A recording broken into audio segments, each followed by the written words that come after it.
네, 감사합니다.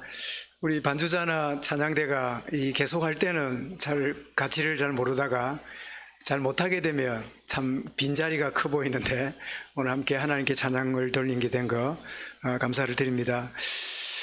지난 토요일에 우리 박만덕 성도님이 등산과 이웃에서 늘 같이 친분을 가진 한 분이 있다고, 그래서 지난주 토요일에 점심을 저랑 같이 나누고 우리 교회 사무실에 와서 커피를 한잔하면서 복음 전했더니 예수님을 영접하셨어요.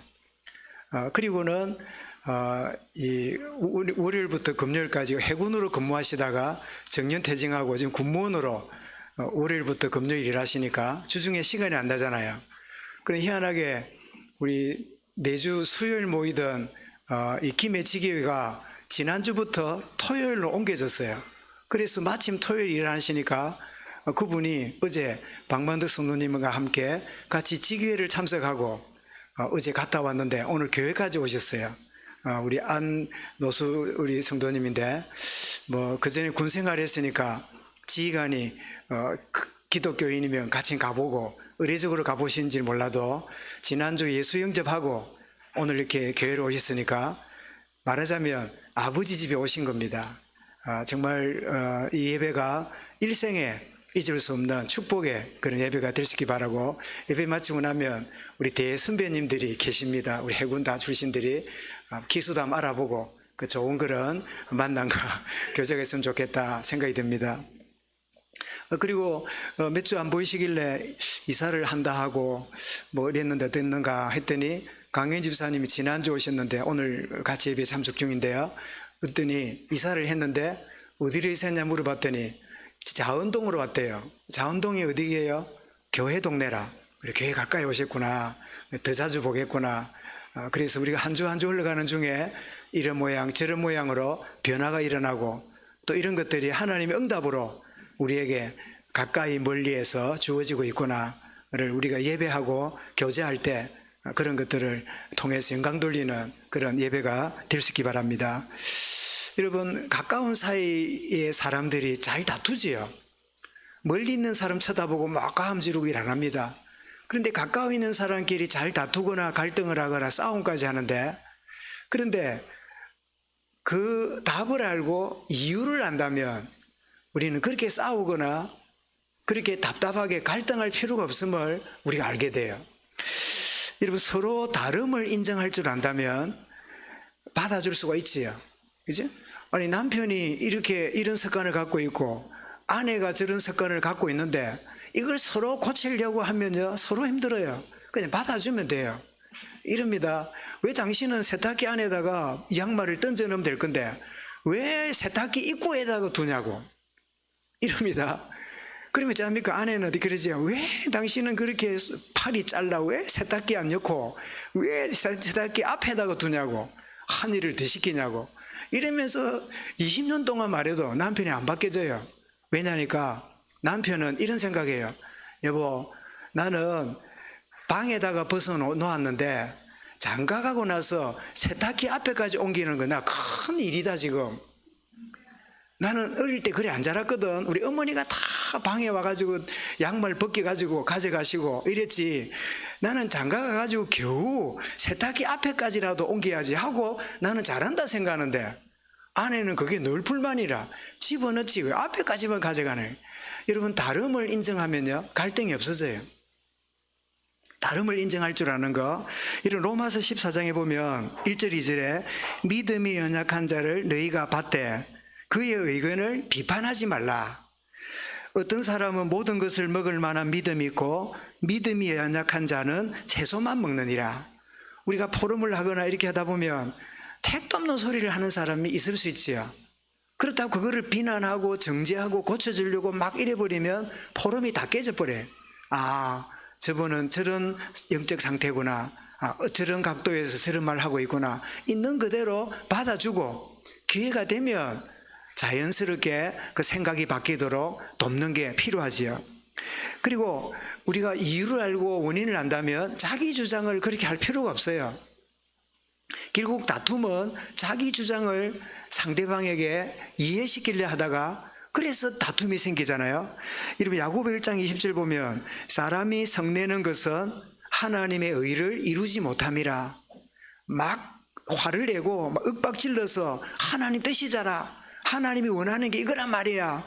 그래 본들 이미 상대는 아무리 하나님이 원하는 걸 말해도 이미 감정이 상해버리면 아무것도 제대로 안 들리지요. 그래서 야고보는 뭐라고요? 사람이 성내는 것은 하나님의 의를 이루지 못한다. 감정 상해버리면 아무것도 들리지 않는. 그래서 우리는 다름을 인정하고 자기 주장하지 않으면 나는 늘 손해보는 것 같잖아요. 나는 늘 억울하잖아요.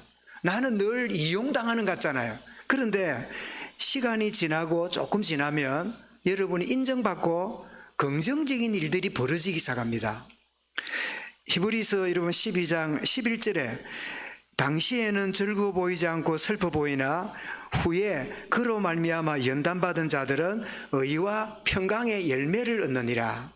그래서 상대를 설득하고 억압적으로 변화시키려는 게 아니라 기다려주고 다름을 인정하고 여러분이 답을 가지고 있으면 어느 날 평강과 의의 열매를 맺는 축복을 누리게 돼요. 다만 뭐가 필요해요? 그 속에 인내가 필요하고 기다림이 필요한 거지요.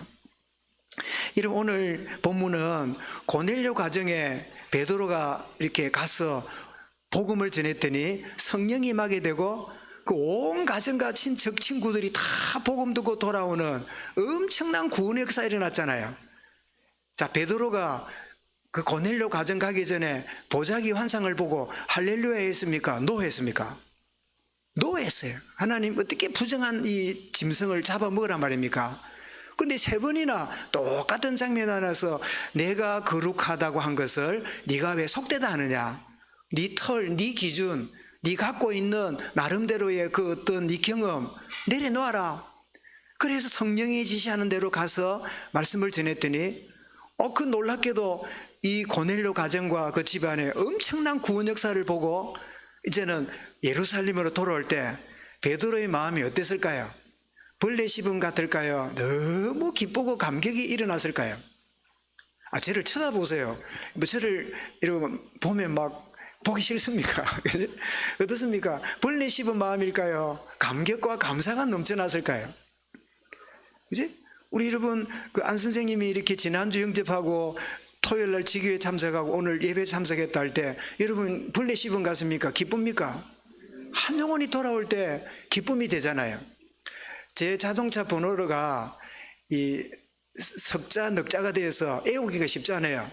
그래 이제 10156호에 289 하나라. 어떻게 외우냐?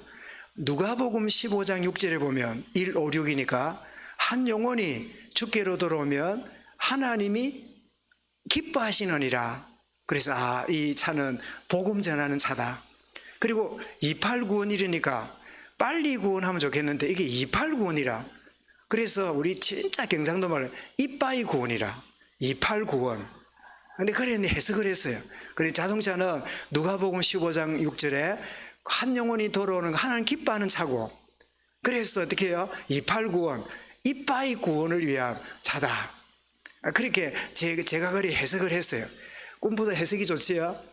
여러분에게 주어진 거를 다 그리 해석하는 게 필요해요. 여러분 이름도 다 그렇게 여러분 생각하고 그렇게 하시면 돼요. 얼마나 감격하고 감사하고 예루살렘 교회로 돌아왔을까요? 자, 이럴 때 누가 물을 때 답하지만 묻기도 전에 말하고 싶습니까? 말하기 싫습니까? 이럴 때 말하고 싶지요. 들어봐라. 여러분 막 이런 일이 일어났어요. 이런 역사가 일어났어요. 여러분 우리를 점령한 로마 군인이 백부장이 이렇게 준비해 놓고 나는 마지못해서 갔는데 수의 성령의 역사함으로 이 어마어마한 구원의 역사가 일어났는데 하나님께 영광 돌리는 내 틀이 깨어지고 하나님 역사하셨습니다. 이런 할 말이 가득해서 올라갔는데 한편 예루살렘 교회는요 베드로를 기다리고 있어요. 뭐 하려고요? 비난하려고. 베드로를 기다리고 있어요. 뭐 하려고요? 비판하려고. 그 기준이 뭘까요? 하나님의 성령이 아니라 자기 기준이에요. 왜 이방인하고 밥을 먹었냐? 이방인 구원 역사 일어난 거는 관심이 없고 이방인의 집에 갔고 이방인과 밥을 먹은 게 문제라. 여러분, 이게 털이 얼마나 무서운지 몰라요. 여러분, 사람 가만히 이야기 들어보면 문제 아닌 거를 문제 삼아가지고 억울해서 세상에 자기가 손해본 것처럼, 세상에 자기만 원통한 것처럼, 이런 경우들을 여러분 느껴봅니까 모릅니까? 가끔 자주 보면 그런 경우가 많아요. 말은 안 해 그렇지, 문제도 아닌 거를, 아무것도 아닌 거를 문제 삼고, 문제 삼고 있는 이 쏘가지가, 문제 삼고 있는 이 내면이, 문제 삼고 있는 이 털이 문제 아닌 거를 문제로 만들어 놓고 그렇게 사는 그 인생, 이 문제가 아니라 평생에 저 털이 안 깨지면 평생에 고생하겠구나. 경제 문제도 아니고요, 남들이 잘해주고 문제도 아니고요, 자기 털이 자기 인생을 힘들게 만들어요. 그런 자리에 빠지는 경우들이 얼마나 많습니까? 그런데 베드로가, 자, 한번 물어보겠습니다. 저를 보십시오. 베드로 성격이 온유합니까? 급합니까? 급합니다. 하여튼 막 불 같습니까? 물 같습니까? 불 같은 성격이에요. 그러면 막 지금 기뻐가지고 왔는데 막 이렇게 비난하고 이러면, 평소에 베드로 같으면 어떻게 돼요? 그냥 입에서 막 10원짜리, 20원짜리, 30원짜리 막 50원까지 막 나와가지고 이것들이 뭐 짜고 이럴 수 있겠지요. 그런 놀랍게도 베드로가, 급한 베드로가 성령이 임하니까 성질도 바뀌어요. 차례대로 그 경과를 설명 내지는 보고를 합니다. 그랬더니 비난하던 그 사람이 하나님께 영광 돌리는 일이 벌어졌어요. 산 여러분, 여러분은 털을 가지고 비난하고 삽니까? 털을 깨뜨림으로 하나님께 영광 돌리며 살고 계십니까? 그리고 말씀 제목이 뭐죠? 비난하는 자와 하나님께 영광 돌리는 자. 여러분, 아침에도, 지난 주간에도 가족이나 친구나 지인이나 주변 많은 사람들을 보면서 그러면 안 되고 저러면 틀렸고 그러고 그러면서 여러분 살고 있었습니까? 그래도 괜찮다, 그래도 이런 가운데 있다는 게 은혜다, 그런 생각이 듭니까? 여러분 예배 시간에 오지만 저는 주중에 이렇게 뭐 성경 공부도 있고 오고 하잖아요. 어제도 이렇게 그 지교에 갔다가 올라오는 중에 또 우리 계단 오르는 데 보니까 누가 커피를 쏟았는데 한 3군데가 흘러 있어요. 본당 올라오기 바로 직전에.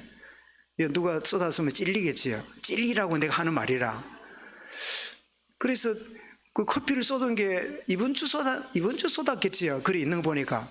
그래서 제가 우리 물티슈가 우리 유화방에 있길래 꺼내갖고 그 계단을 닦으면서 그런 생각이 들었어요. 누가 쏟았냐 이런 마음이 딱 아니다. 쏟았단 말은 예배하러 오다가 쏟은 게 아니겠냐. 길 가던 사람이 교회당 들어가 쏟고 가겠냐. 예배 드린다고 막 책각 들고 이러다가 허겁지겁 오다가 쏟은 거 아니겠냐. 쏟아도 예배하러 오는 거 감사하다, 하나님께 영광 돌린다, 그런 마음이 들어오니까 내가 닦으면서 기분 나빴을까요? 좋았을까요? 기분 좋았어요. 하나님, 커피 흘리는 사람이라도 예배하러 오는 사람이 많아지기를 기도합니다. 커피 흘리는 사람도 없고 먼지 흘리는 사람도 없고 아무도 안 다니는 그런 이 본당이 된다면 이게 하나 인강입니까? 그치? 내 털을 생각하면 어느 놈이 쏟아갖고 이거 들어보라. 커피는 마시면 좋지만 길에 떨어지면 그래 냄새가 좋지 않아요. 그죠? 여러분, 똑같은 상황인데 늘 비난에 여러분 자리에 빠져있는 그런 쏙사람이 있는가 하면 그것을 띄워놓고 그래도 하나님께 감사하고 하나님 영광을 받으시기 원합니다. 여러분, 이 중심이 우리의 속에 깊이 깔려 있는데 이런 부분을 오늘 본문에서 말씀하고 있지요. 그래서 여러분, 복음적 이해와 깨달음이 없으면 모든 매사가 지되죠. 가진 틀을 가지고 판단하고 그 판단을 가지고 뭐 합니까? 비난합니다. 여러분, 이방인들 만났다, 무할례자와 밥 먹었다, 이 모든 게 다 문제라. 유대인들은 이거를 그렇게 하면 안 된다고 배웠거든요. 그런데 이런 유대인들의 공통점이 사도행전 4장 14절에 나오는데요. 병 나은 사람을 유대인들이 비난했죠. 이 친구들은 막 비난이 역사적 사명을 띠고 태어난 것 같아. 막 비난하는 게 모든 삶의 공통점이에요. 왜요? 율법의 틀에 묶여 있으니까 틀리고 맞고 잘못됐고 날 거기 비난하는 거지요.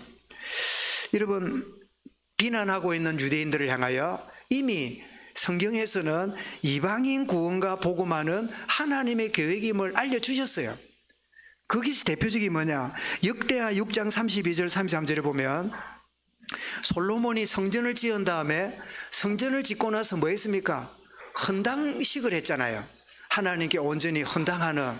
그때 기도했던 내용이 뭐냐, 역대하 6장 32절 33절 주의 백성 이스라엘에게 속하지 않는 이방인들이 주의 큰 이름과 능한 손과 표심팔을 위하여 이 성전을 향하여 기도하거든 주는 계신 곳 하늘에서 들으시고 모든 이방인이 주께 부르짖는 대로 이루사 땅의 만민이 주의 이름을 알고 주의 백성 이스라엘처럼 하나님을 경외하게 하옵시며 라는 기도가 이 솔로몬의 봉헌 기도에 나와요. 그런데 그들은 그것이 자기 털 속에 집어넣지 않았어요. 우리끼리만 구원받고 우리만 하나님 백성이지 이방인들은 개취급하는 그런 틀에 묶여있는 것 때문에 하나님의 계획을 놓친 거예요. 이 생각에 깊이 빠져있던 바울도 복음을 알고 이방인 구원의 사도가 되어서 기록했던 디모데전서 2장 4절에 뭐라고 말하지요? 하나님은 모든 사람이 구원을 받으며 진리를 아는 데 이르기를 원하시느니라. 자기도 털에 묶여있을 때는 이방인들은 구원받으면 안 돼요. 이방인들이 복음화되면 안 돼요. 자기들만 구원받고 복을 받아야 돼. 그런데 막상 복음 안에 들어와 털이 깨지고 나니까 모든 사람이 구원을 받으며 진리를 이런 데 오기를 원하시느니라. 혹시 여러분 중에 가까운 가족이나 친지나 친구나 지인들 가운데 감정이 안 좋은 가운데 그런 사람까지도 하나님이 구원하는 게 하나님 계획임을 믿으시길 바랍니다. 나하고 안 맞으니까 하나님도 싫어할 거야. 그건 내 생각이라.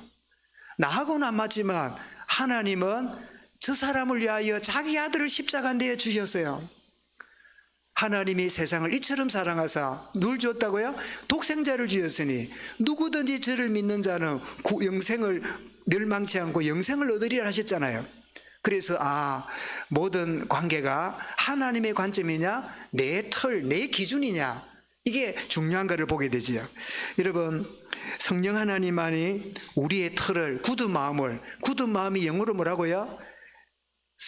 하트 오브 스톤이에요. 돌과 같은 마음. 이 돌과 같은 마음 절대로 나는 안 고칠 거야. 나는 내 눈에 들어갔으면 들어가 저 인간 안 볼 거야. 내 털이에요. 그 굳은 마음, 돌 같은 마음, 원수진 마음, 이 마음을 누가요? 성령 하나님만이 해결하실 수 있어요. 주의 성령이 돌과 같은 우리의 굳은 마음이 해결되어지고 새롭게 되는 축복의 은혜가 저와 여러분에게 임할 수 있기를 바랍니다.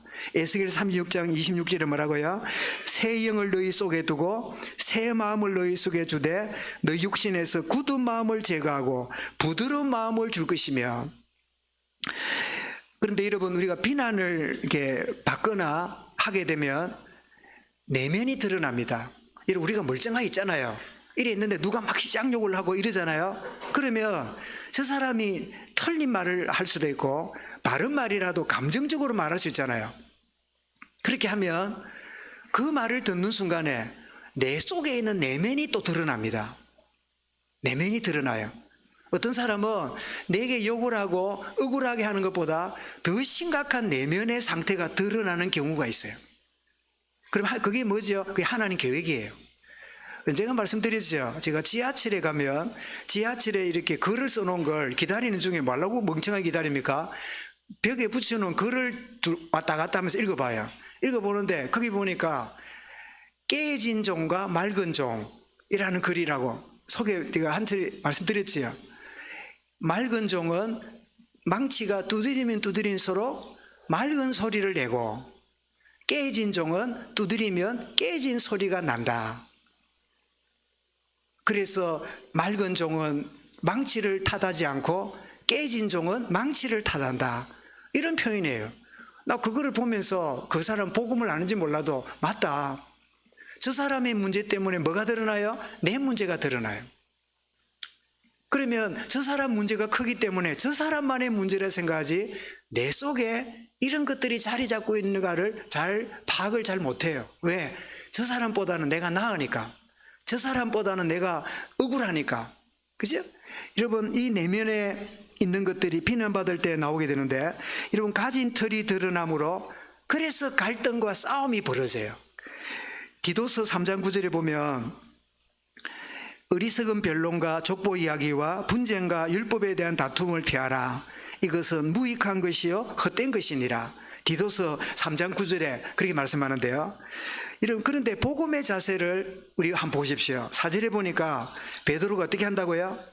베드로가 그들에게 이 일을 차례대로 설명하여, 그 급하고 가진 틀을 가졌던 베드로가 성령이 임하고 가진 틀이 깨어지고 나니까 그 비난받는 답답한 일에도 뭐 해요? 차례대로 설명하는, 이게 복음적인 자세예요. 여러분, 인내와 온유함은 결코 우리 본성이나 우리의 천성이 아닙니다. 성령이 주시는 열매예요. 이거는 내 속에서 우리 부모나 우리 집안을 봐도 그런 성질이 없어요. 결코 없어요. 이것은 성령이 주신 열매예요. 갈라디아 3장 22절, 23절에 9가지 열매 중에 뭐라고요? 온유, 절제, 이런 표현이 나오지요. 성령 하나님이 주시는 복음적인 열매로 드러나는 거죠. 여러분, 특히 지도자나 리더들은 가져야 될 영적 덕목이 뭐냐? 온유와 절제예요.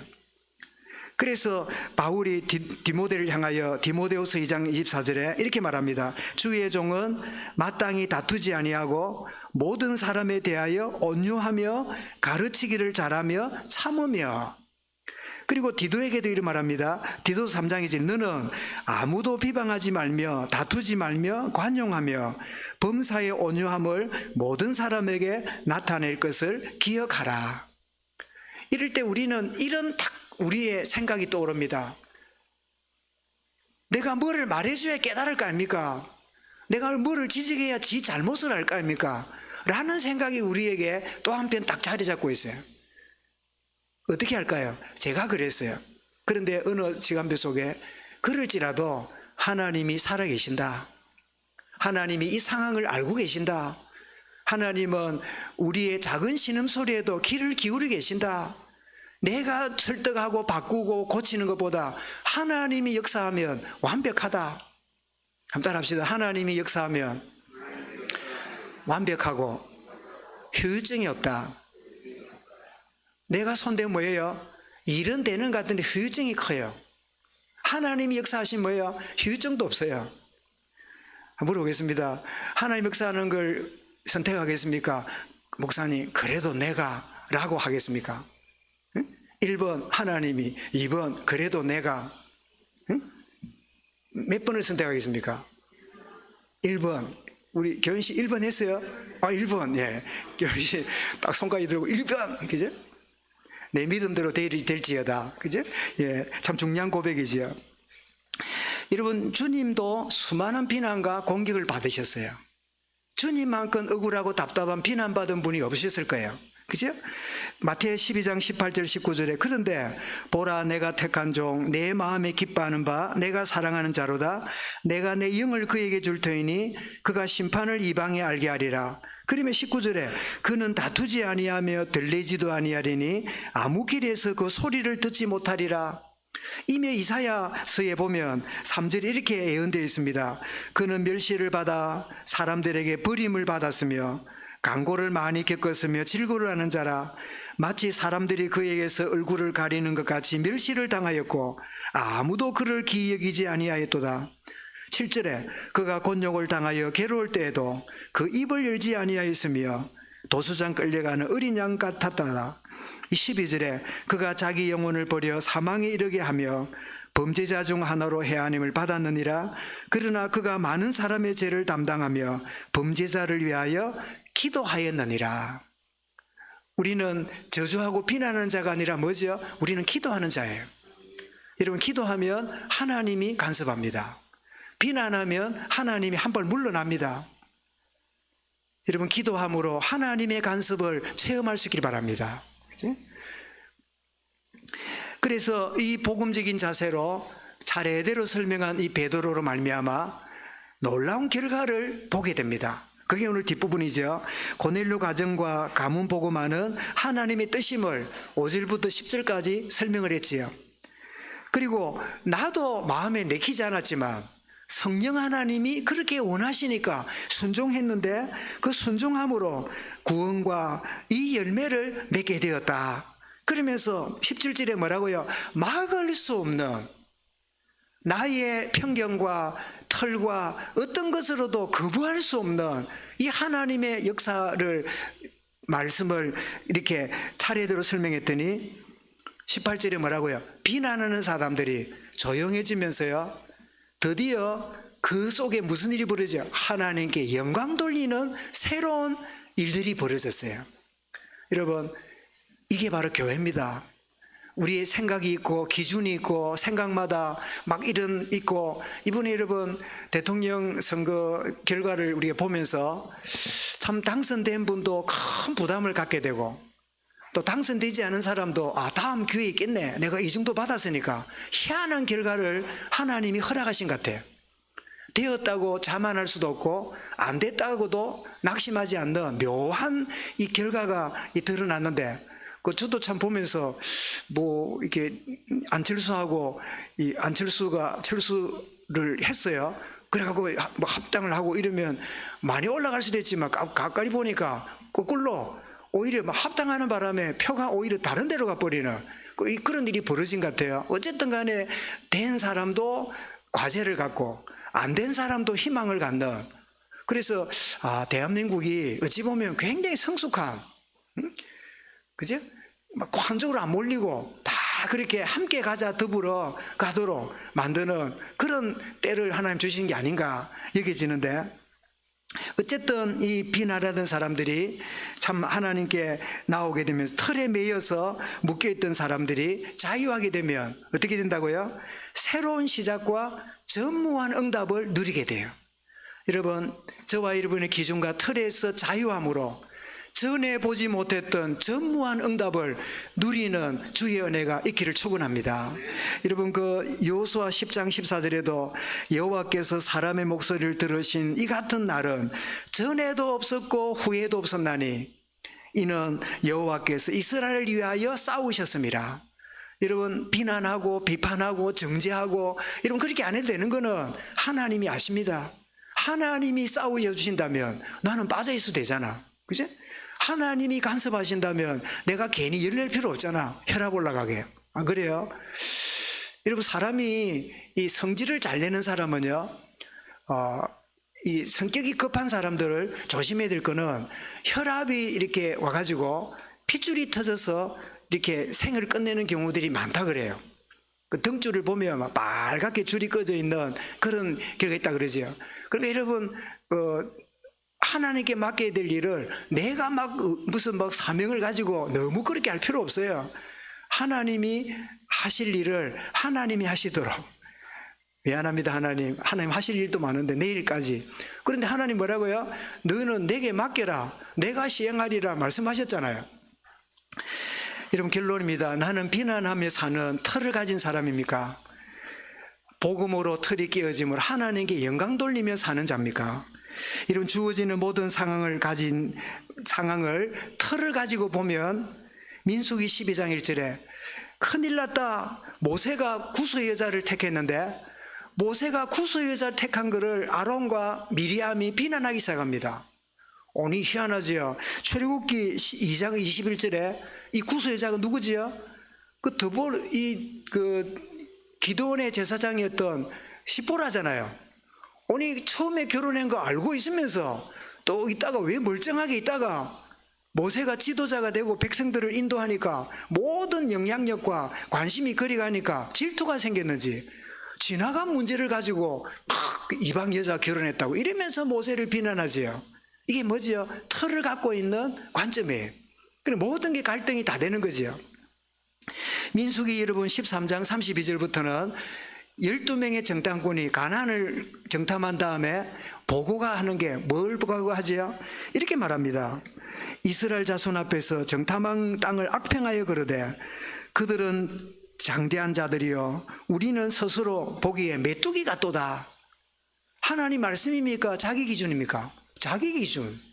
아이고 안 된다 막 힘든다 못한다. 누구 기준이요? 내 기준. 여러분 하나님이 주시는 약속을 붙잡고 가야 될 정탐꾼이 하나님 약속은 놔두고 자기 생각을 갖고 막 말해요. 이게 여러분 주어진 모든 상황을 뭘로요? 자기 생각, 자기 틀을 가지고 대하니까 이런 일이 벌어지죠. 그런데 주어진 상황을 하나님이 주시는 언약과 복음적인 눈으로 보면 똑같은 여러분 정탐꾼이었는데 13장 26절부터 31절에 갈렙이 어떻게 합니까? 옷을 찢으면서 아니다. 하나님이 주신 땅은 너무나 아름답더라. 그러면서 하나님이 우리에게 주신 땅으로 올라가자.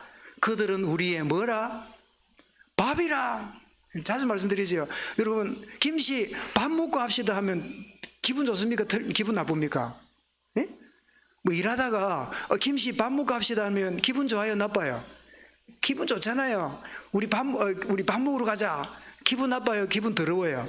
기분 좋잖아요. 이제 가나안 정복이 뭐예요? 밥 먹으러 간 것 같아. 뭐가요? 복음과 언약의 관점으로 볼 때 똑같은 걸 봤는데 10명은 안 된다고, 우리는 메뚜기라고, 우리는 들판에 죽게 생겼다고 이렇게 말하는데 언약의 사람을 하고요, 하나님 주신 땅은 아름답다, 올라가자, 하나님이 예비한 곳이다. 그렇다면 여러분 주님의 마음으로 모든 것을 해석할 줄 알아야 돼요. 주님의 마음이, 주님과 동행하면 주님의 마음이 우리 속에 자리 잡게 되고 주님의 마음으로 모든 것을 해석할 수 있어야 되지요. 빌립보 2장 5절 7절에 주님 그리스도의 마음을, 이 마음을 품으라. 9장에도 뭐라고요? 날 때부터 소경된 자를 쳐다보고 제자들은 누구 죄 때문입니까? 이럴 때 주님 뭐라고요? 그들을 통하여 하나님께 영광 돌아갈 일이 있다. 여러분 나사로가 죽었던 그 11장에 나오는 내용도 4절에서 뭐라고 말합니까? 이 병은 죽을 병이 아니라 하나님의 영광을 위하며 하나님의 아들이 이로 말미암아 영광을 받게 하려 함이라. 여러분 주님의 마음이 우리 마음에 자리 잡으면 어떤 상황과 여건까지도 해석이 달라집니다. 여러분 비난하는 자입니까? 하나님께 영광 돌리는 자입니까? 여러분 가까이에 있는 여러분 좌우 주변을 한번 보십시오.